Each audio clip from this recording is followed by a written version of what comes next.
vagues, dit-on, viennent mourir sur le sable. Mais pour Erwan, il n'y a rien de plus vivant.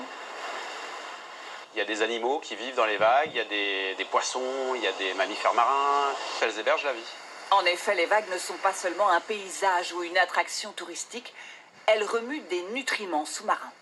Ça remue en fait le sable et ça attire certains poissons qui attirent des plus gros poissons. On peut aussi parfois voir même les oiseaux qui arrivent et voilà, il y a toute la chaîne alimentaire qui se met en place. Donc il y a vraiment une vie. Erwan a surfé dans une soixantaine de pays. Il a vu des vagues remarquables disparaître et ne jamais revenir à cause de constructions humaines. Alors pour protéger celles qui déferlent sur cette plage de Saint-Pierre-Quiberon, il s'est associé à ce chercheur spécialisé dans les aires marines protégées.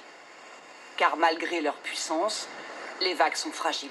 Si on construisait une digue ici, on bloquerait l'entrée de la houle qui ne pourrait pas après se propager jusqu'au banc de sable en fond de baie.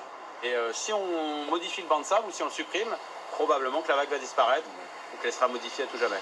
Et c'est ce qui aurait pu se passer sur ces rivages il y a une quinzaine d'années si un projet d'extraction de sable n'avait pas été stoppé par un collectif d'associations.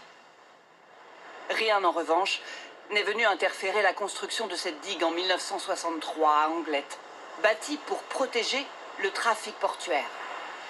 Et pour cause. La vague qui déferlait ici faisait fantasmer le monde entier.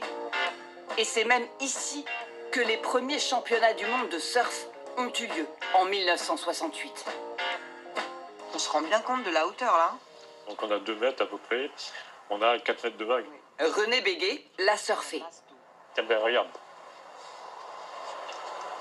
Ça fait 4 mètres à peu près.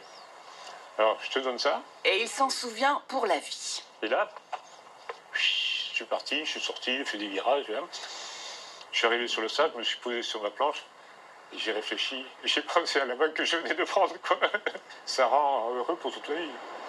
Cette vague existe encore dans les souvenirs de ceux qui l'ont surfée. Mais les 1250 mètres de digue l'ont bel et bien fait disparaître. Et c'est précisément pour cela que la maire de Saint-Pierre-Quiberon a accepté la proposition d'Erwan. Faire ici la première réserve de vagues en France, pour garder ce paysage, son attractivité touristique et la vie sous-marine qui en dépend. Cette vague, c'est à nous de la protéger.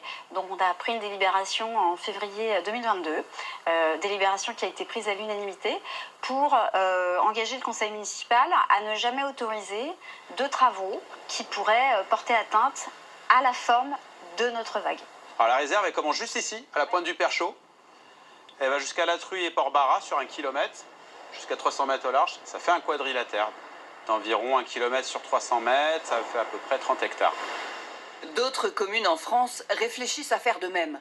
Car en Espagne, aux États-Unis comme en Nouvelle-Zélande, des réserves de vagues remarquables existent déjà et protègent ainsi ce patrimoine naturel et humain.